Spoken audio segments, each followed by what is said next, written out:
बुद्धिमान व्यक्ति हैंडपंप को चाहेगा, क्योंकि हैंडपंप से चाहे 100 घड़े भर ले, और घड़े में जल है वो 10 किलो 20 लीटर, ये 2 घंटा में 1 दिन में समाप्त हो जाएगा।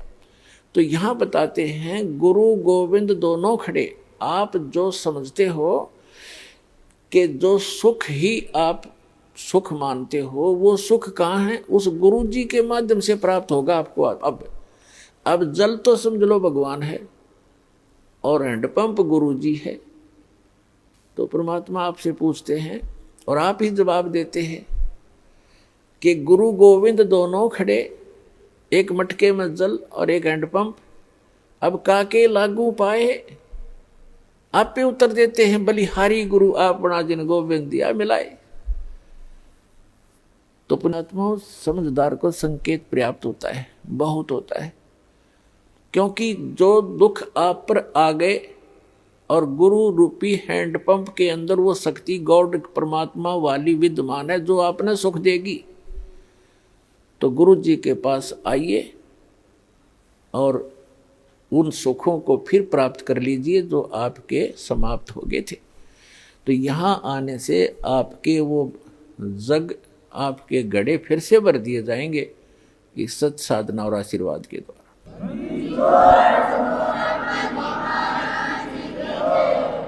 अपनात्माओं देखो,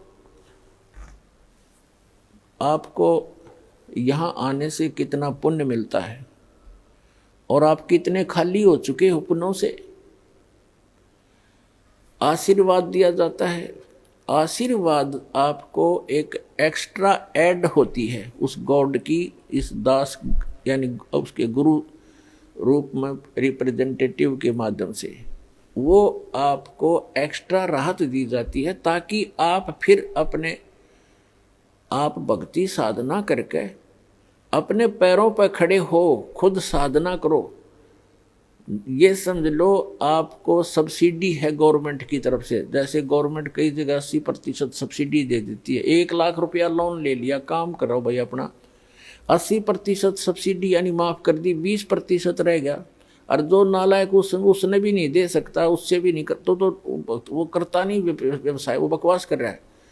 तो इस प्रकार आपको यहाँ आने से जो आशीर्वाद दिया जाता है, तो ये तो समझो आपको सब्सिडी दी जाता ना, आपको ये तो फ्री में दे दिया। फिर आपने साधना करनी पड़ेगी, वो फिर साथ में मंत्र मजदूरी दी जाती है कि अपनी कमाई करो, अपने भर लो, फिर से बैंक बैलेंस बनाओ भक्ति का जो आप खाली कर चुके हो। और ये बैंक बैलेंस इस सच साधना से बनेगा, इसकी थोड़ी ही भक्ति से घनी कमाई होती है। ऐसा व्यवसाय दिया जाता है। जैसे एक मजदूर सारा दिन में 150-200 रुपये प्राप्त करता है, सारा दिन कस्सी बजाता है, और एक ऐसा व्यवसाय कर रहा है जो प्रतिदिन 1 लाख रुपए का गल्ला इकट्ठा उठाता है। तो दोनों ही मनुष्य हैं, दोनों ही कर्म कर रहे हैं, लेकिन वो कितना लाभ उठा रहा है और उसके पास कितना है। तो ऐसी साधना है ये, जो आप प्रतिदिन 1 लाख का गल्ला उठाओगे, 1 लाख रुपए। ये तो एक एग्जाम्पल है। ये ऐसी साधना आपको दी जाएगी। पूरे विश्व के प्राणी भी इससे ऐसे ही लाभ प्राप्त कर सकते हैं, पूरे विश्व के। क्योंकि ये जो यहाँ तो आपने मजदूरी करनी है और इस मजदूरी का बेनिफिट मिलेगा वहाँ, वो साहूकार देगा इसका बदले में आपको, सतलोक में बैठा जो सत्य पुरुष। और वहाँ हम जाएंगे, वहाँ आपकी ऐसी ही सृष्टि होगी। आप अपने बच्चों को, अपने पोते और पोतियों को परमात्मा से जोड़ दो। अब जैसे आपके लायक बेटा बेटी हैं और लायक आपके पोता पोती हैं, और आपको कितना अच्छा लग रहा है, यहाँ पर कितने प्यारे लगते हैं, कैसे इनके साथ घुल मिल कर रहते हो, बहुत अच्छी बात है। लेकिन इनमें रहोगे कितने दिन? जो आपको मूर्ख बना कर रखा हुआ यहाँ पर काल ने, 1 सेकंड में पता नहीं कि बिजली गिर जा। और इस सत्य ज्ञान के अभाव से हम इन्हीं में उलझ पुलझ कर यहीं पर फंस जाते, और फिर अपने अपने ये संस्कार पूरे किए। आज दादाजी मनमान अगले जन्म में नाइजीरिया में पैदा हो जा और पोता हो जा अमेरिका में, या फिर दूसरा ये है दादा की जगह गधा बन रहा और पोता बन जा कुत्ता, तो अगले जन्म में तो नहीं रही, ये ठाठ हिस्सा जन्म में बिखर लेंगे आपके। धीरे धीरे सभी चले जाते हो, कभी बेटा मर गया, कोई पोता मर गया, कभी पोती मर गई, माँ मर गई, किसी का बाप मर गया, तो यही बिजली गिरनी शुरू हो जाती है और हम कितने खुश हैं। तो परमात्मा ने बताया कि ये एज इट इज व्यवस्था आपकी ऊपर होगी। आपके घर खाली पड़े हैं जहां आप रहा करते थे, आप वहां गलती करके यहाँ गिर गए हो। अब वो आपका समझ में नहीं आती, क्योंकि आप इस व्यवस्था में फाइनल हो चुके हो, इसको फाइनल मान चुके हो कि ऐसा ही होता है सबके साथ। नहीं, अब इससे आपका बुद्धि का सतर उत्तिष्ठ होगा, उठेगा, उभरेगा। इस ज्ञान से आपको यहाँ का ये नरक दिखाई देगा जिसको आप सुख मान बैठे थे। अब जैसे बहुत से उदाहरण हैं। एक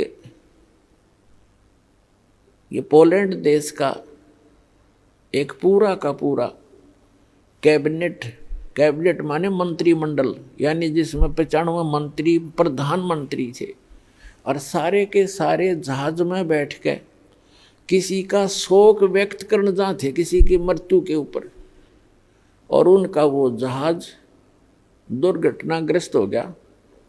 वो सारे के सारे मर गए एक ही सेकंड में। अब ये 2 साल पहले की बात है, सन 2011 में। तो पुण्यात्माओं, परमात्मा कहते हैं इस झूठे सुख को सुख है ये मान रहा मनमोद, ये सकल जबीना काल का, ये काल का आहार है सारा, और कुछ मुख में कुछ गोद। अब उनकी कितनी हवा में उड़ रहे थे वो। प्रत्येक आदमी ऐसे ही रहता है। एक छोटा सा व्यवसाय करने वाला ही फूला नहीं समाता, वो तो प्रधानमंत्री सतर मंत्री सतर के आदमी थे। तो उनकी कितनी इच्छाएं थी, ये कर देंगे, वापस आएंगे, ऐसा करेंगे, वैसा करेंगे। अब खाक करेंगे। अब कोई बिल्ली बनकर घूम रहा, कोई कुत्ता बनकर घूम रहा होगा, कोई गधा बन गया होगा, कोई कितना और दुर्गति में गंदी नाली का कीड़ा बनेंगे। तो अभी तक हमें पता नहीं था कि इसका कोई विकल्प है, कोई अल्टरनेट है। अब अल्टरनेट है, गारंटीड है, गॉड गिवन है। इस दास के पास प्राप्त है, कल्याण करा लो, और नहीं तो इसमें विवेचन करो।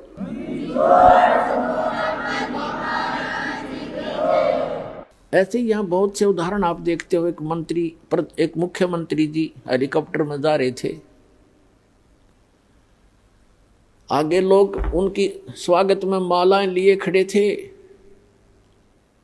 और वो दुर्घटनाग्रस्त हो गया। 3 दिन में लाश पाई उस मुख्यमंत्री जी की। और अब क्या बनेगा आगे का हमें पता है, इस दास को पता है, परमात्मा के विधान से परिचित। अगले जन्म में गधा बनेगा। अपने पूर्व जन्म की मलाई को नाश कर लिया, आगे भक्ति की नहीं, चार्जर ठीक मिला नहीं। पुण्यात्मा होते हैं जितने मंत्री हैं या अफसर हैं, अधिकारी हैं, या कोई अच्छा जो व्यवसाय है जिसका, और या वैसे मानव श्री प्राप्त है जिनका, तो वो भक्ति के लिए भटकते रहते। वो चाहते हैं भक्ति करें और वो करते भी रहते थोड़ी बहुत, लेकिन वो साधना ठीक नहीं। शास्त्र विधि को त्याग कर दो, मनमाना आचरण करते। जैसा आपको रोहतक के एक परिवार का उदाहरण दिया, वो जब तक साधना उनकी, वो साधना कर रहे थे, शास्त्र विधि त्याग का मनमाना आचरण कर रहे थे। वो नकली गुरु था जो उनसे क्रियाएं करा रहा था, और उनको ये भ्रम था कि तुम इन गुरु जी के द्वारा बताएगी साधनाओं से आप सुखी हैं।